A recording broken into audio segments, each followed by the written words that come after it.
savons que le marché évolue en faisant des hauts de plus en plus hauts en tendance haussière, ça c'est ce que nous savons, et en faisant des bas de plus en plus bas en tendance baissière. Alors, dans ce contexte, ces stratégies, bien sûr, ne traitent que la tendance, ça ne traite pas les consolidations. Donc là, ici, par exemple, les consolidations ne nous intéressent pas. OK? Donc, on est traité des tendances. Donc, le marché fait des hauts de plus en plus hauts en tendance haussière et des bas de plus en plus bas en tendance baissière. Maintenant, il y a un truc souvent qui se passe, ici, vous avez certaines fois remarqué sur les graphiques, c'est qu'on a le marché qui vient prendre le dernier plus bas. Sauf que quand le marché vient prendre le dernier plus bas, pour nous qui tradons les structures de marché de façon classique, on va dire ici qu'il y a eu une cassure de structure. On va dire qu'il y a une cassure de structure dont le marché s'est retourné. Sauf que derrière, le marché continue son mouvement et il va casser le dernier plus haut, il fait sa correction et il s'en va toujours faire des hauts de plus en plus haut. Et là, tu te retrouves que tu as pris un stop loss gratuit. Okay, c'est ce qu'on appelle le principe de l'inducement, le principe de l'incitation. C'est-à-dire que le marché t'incite à faire quelque chose que tu n'es pas censé faire pour te faire sortir derrière. Enfin, le marché, tout simplement, ceux qui dirigent le marché, donc ce qu'on appelle les gros poissons ou encore les baleines. D'où vient l'inducement ici? Le principe est assez simple. Ils savent que quand le prix vient chercher les derniers plus bas ici, nous on se dit c'est le temps d'entrer en vente. Alors on commence à placer des positions de vente parce qu'on se dit on va aller chercher des plus bas. Sauf que eux derrière, c'est un piège. Eux, ils rachètent toutes nos positions et ils continuent à faire monter le prix. Donc c'est cette stratégie-là en fait qu'on va utiliser. À quoi ça ressemble? Ça ressemble tout simplement à ça. On a le prix qui fait un plus haut, ensuite il fait une correction validée. Après il va faire un plus haut, donc il y a une cassure de structure, la cassure de structure est importante. Okay, il y a une cassure de structure. Après cette cassure de structure, le marché laisse derrière ce qu'on appelle donc l'inducement. Il laisse ici ce qu'on appelle l'inducement. Okay, c'est une liquidité. Okay, c'est important d'avoir cette cassure de structure et on a donc cette correction validée, on a notre inducement. Derrière, le marché va donc venir prendre l'inducement, okay, il va venir prendre l'inducement et il va aller provoquer une nouvelle cassure de structure. Okay, il va aller provoquer une nouvelle cassure de structure. Okay, et après avoir donc provoqué une nouvelle cassure de structure, il va laisser ici une zone extrême. C'est-à-dire la zone extrême, c'est la zone qui est responsable de la prise de l'inducement. Et donc, toi, ce que tu auras à faire, c'est tout simplement entrer sur cette zone extrême. Okay, tu mets ton stop en dessous. Okay, et tu vas aller target les plus hauts. Tu peux avoir un ratio risque-récompense fixe comme tu peux aller viser les plus hauts. Moi, par exemple, quand je trade, mon ratio risque-récompense fixe, c'est RR de 5. Donc, je m'avais visé ratio risque-récompense de 5. OK, au minimum. Ça, c'est ce que je m'avais cherché. Et donc, ce qui va se passer derrière, c'est quoi? C'est que le marché vient te déclencher et boum, il va chercher des plus hauts. Et c'est la même chose que je viens de faire ici sur le BTC. Hein. C'est la même raison pour laquelle j'ai fait mon entrée sur le BTC ici. OK. Voilà. Voilà. Donc, si on zoome rapidement, vous pouvez constater que c'est le même principe et que j'ai appliqué. Regardez ici, le marché, il a fait son explosion. Boum. OK. Break of structure. Il a cassé sa structure, tranquille. Il a fait une correction. Après avoir fait une correction, il a allé faire une cassure de structure. Donc, on a ici quoi? OK. On a ici notre liquidité, notre inducement. OK. Maintenant, dans ce contexte, on a un cas un peu spécial ici. Pour ceux qui vous analysez le marché, pour ceux qui assistez souvent à l'analyse de marché avec moi, vous savez que ici, souvent, j'ai l'habitude de vous le dire, on a la zone extrême. La zone extrême, c'est la zone qui est responsable de tout le mouvement. Maintenant, on a la zone ici, on a une zone intermédiaire. La zone intermédiaire, pardon, c'est tout simplement la zone qui est responsable de la dernière cassure de structure. OK? C'est la zone qui est responsable de la dernière cassure de structure. Donc, on a ici cette fameuse cassure de structure. OK? Coupez le micro, coupez le micro. On a ici donc notre dernière cassure de structure. Et qu'est-ce qui s'est passé donc derrière? Qu'est-ce qui s'est passé donc derrière? Le marché a fait notre correction. OK? N'oubliez pas, si on vient regarder notre structure pédagogique, qu'est-ce que je vous ai dit? Tac, tac. OK? On revient dessus. On a une expansion, on a une correction et on a une cassure de structure. Expansion, correction, cassure de structure. Ça, c'est le premier élément. OK? On a ici 1. Notre expansion qui a fait un plus haut. On a ici 2. Le prix qui a fait une correction. On a ici 3. Le prix qui est allé faire un nouveau plus haut. On a ici 4. OK? On a ici 4. Le prix qui vient prendre l'inducement. On a 5. OK? La dernière cassure de structure. Et enfin, on a 6. Notre point d'entrée. OK? Donc, ça se fait en 6 étapes. Ou bien en 6 points. OK? On va donc venir ici ensemble pour voir est-ce que nos 6 points sont respectés. OK? On vient ici. On a ici 1. Le prix qui a fait un plus haut. On a ici 2. Le prix qui a fait une correction. On a ici 3. Le prix qui allait faire un nouveau, d'accord? Un nouveau plus haut. On a ici, OK, 4. OK? Le prix qui est venu prendre notre inducement. Oh, ils disent que la connexion est stable là. Non, ça c'est pas bon. Donc, on a le prix qui allait prendre notre inducement. OK? Après notre cassure de structure. Et derrière, on a notre zone intermédiaire. OK? On a donc ici 5. OK? On a ici 5. Et enfin, on a 5 ici, pardon. On a notre cassure de structure ici. OK? On a 5. Après la cassure de structure, derrière, on a 6. Notre point d'entrée. OK? Jusque là, c'est bon? J'espère bien. On a 1. D'accord? Le dernier point haut qui a été formé. On a 2. Le point bas qui a été formé par la correction. On a 3. OK? La cassure de structure. Et donc 2 devient donc ce qu'on appelle l'inducement. Et on a donc 4. La prise de l'inducement, le prix vient prendre l'inducement. On a 5, le prix qui va faire une nouvelle cassure de structure. Et enfin, le point d'origine, d'accord? Le point d'origine de toute l'expansion, c'est ce qu'on a, on a notre zone extrême. On a donc 6, notre entrée, ok? C'est quelque chose qu'on peut même aisément aller voir aussi sur le gold. On l'a eu aussi sur le gold cette semaine. OK. Tac. On va à 15 minutes. On va à 15 minutes, 15 minutes, 15 minutes, 15 minutes. OK. C'est là. Perfecto.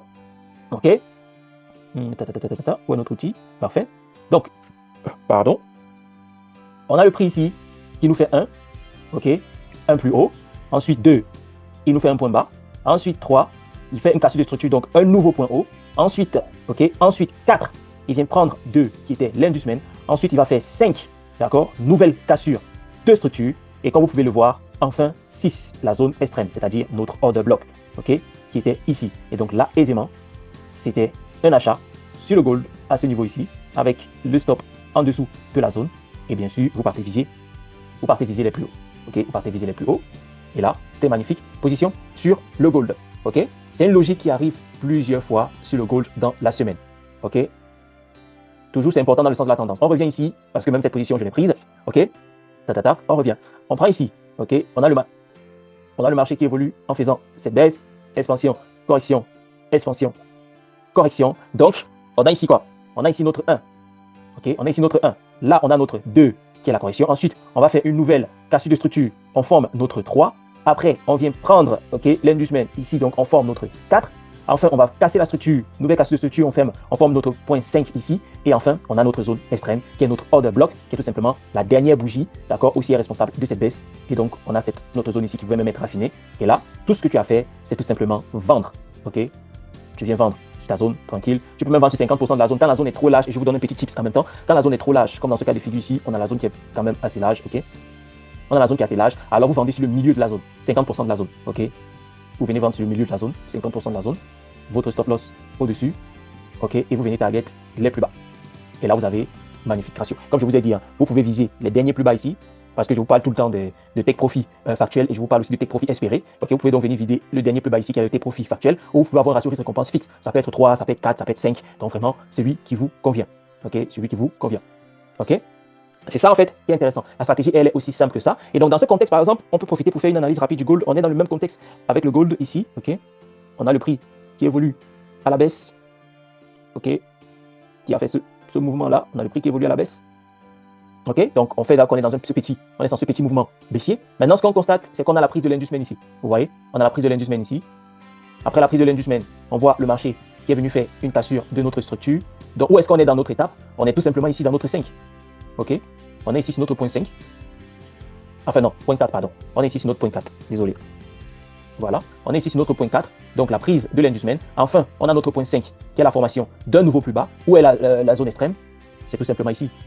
OK, c'est notre niveau extrême ici. Ça voudrait donc dire que quand le prix arrive à ce niveau, on scelle le gold avec le stop au-dessus. OK, pour venir target les plus bas. OK. La stratégie est aussi simple que ça. Et on voit aussi, si on va même sur du 1 heure, hein, ça a été formé sur le gold aussi, la stratégie marche sur tous les time frames. Donc c'est une stratégie polyvalente, vous pouvez utiliser sur tous les time frames. OK, sur du 1 heure, si on observe, regardez ici, on a la prise, d'accord. On a notre liquidation ici. Donc on a notre 4. OK, on a notre liquidation ici, on a notre 4. On a donc la cassure de structure ici. OK, on a la cassure de structure ici, la formation d'un nouveau plus haut. Donc on a notre 5. OK, on a notre 5. Et donc qu'est-ce qui nous reste? C'est notre 6. Notre 6, c'est tout simplement l'order block, la zone extrême ici. OK, je vous ai dit quand la zone est trop large, vous pouvez donc rentrer sur 50% de la zone. Et là, par exemple, 50% de la zone, quand le prix arrive là, automatiquement, OK, vous faites un achat pour aller viser les plus hauts. C'est vraiment aussi simple que ça. Ça voudrait donc dire, par exemple, si vous captez ici ce mouvement sur 5 minutes, sur 15 minutes qu'on a vu tout à l'heure, vous pourrez donc venir, par exemple, avoir votre TP ici. Et quand le prix arrive ici, comme votre TP, parce que le prix peut réagir n'importe où sur la zone, mais vous prenez 50% parce que vous voulez avoir un meilleur ratio risque-récompense, il ne se passe pas derrière, boum, vous captez l'achat. Vous voyez, c'est une stratégie polyvalente. Vous captez d'abord la vente, ensuite, vous captez l'achat. Vous voyez, parce que vous êtes conscient aussi d'une chose, je vous ai dit qu'on trade la structure. Vous êtes conscient d'une chose, c'est qu'en réalité, on est aussi. Donc quand vous tradez ici, c'est une correction que vous tradez. OK? C'est ça qui est intéressant avec cette stratégie. Et donc, ça se passe très énormément sur le gold. Personnellement, je l'utilise beaucoup sur du 15 minutes. Moi, je l'utilise personnellement sur le 15 minutes, vous le savez. Le 15 minutes, c'est mon time frame favori. C'est mon time frame de prédilection. Donc, c'est celui que j'aime beaucoup. OK? Donc, on l'a eu encore cette semaine aussi sur le gold. Oui, cette semaine, la semaine dernière aussi, on l'a eu. Voilà notre exemple très parlant ici. On a un exemple très parlant ici, par exemple, qui n'a pas terminé entièrement le mouvement. Mais bon, pour quelqu'un qui prend les prises de profit partielles, il aurait pu profiter. Mais on reste quand même dans la logique, OK? le marché évolue, ok, à la baisse. Il a créé de l'inducement. Alors, qu'est-ce qui se passe derrière? On a ici notre 5, on a notre 4, pardon. Ok, on a le marché qui vient prendre l'inducement, donc on a notre point 4 ici. Le marché chute, donc il provoque une cassure de structure. Et donc, on a notre point 5. Ok, on a notre point 5 ici. Qu'est-ce qui nous reste? C'est tout simplement notre point 6. Et ouais, notre point 6, c'est la zone extrême. Ok, notre point 6, c'est la zone extrême avec l'order block. Et donc, le fair value area, même pas l'order block, le fair value area ici. Et donc, qu'est-ce qui se passe? Ce qui se passe derrière, c'est tout simplement la zone est trop large, donc vous entrez sur les 50% avec le stop au-dessus. Ok, avec le stop au-dessus, vous venez viser logiquement le plus bas. Mais quand il s'est passé derrière, le marché a donné juste un ratio, d'accord, juste de 2,36 et derrière, c'est retourné. Donc, selon votre gestion, soit ça peut être un stop loss, soit ça peut être un BE, soit ça peut être un stop loss, stop out plus prise de profit partiel. Ça dépend de comment chacun gère son risque. Mais c'est très important, ça me permet de rebondir sur quelque chose. Il n'y a aucune stratégie parfaite, d'accord? Il n'y a aucune stratégie parfaite. C'est pour ça que le secret d'abord du trading, c'est la gestion du risque, ok? C'est la gestion du risque. C'est vraiment important. Donc, il faut d'abord avoir une bonne gestion du risque bien prête pour pouvoir justement commencer à appliquer une stratégie. Maintenant, le marché nous a sorti ici. Ok, le marché nous sort avec un stop loss. Est-ce que c'est la fin du monde? Non, parce que la stratégie s'applique toujours dans le sens inverse. Ok, regardez, on a ici prise de liquidité. Donc, on a notre point 4. Notre point 4, il est là. On a cassure de structure. Ok, cassure de structure.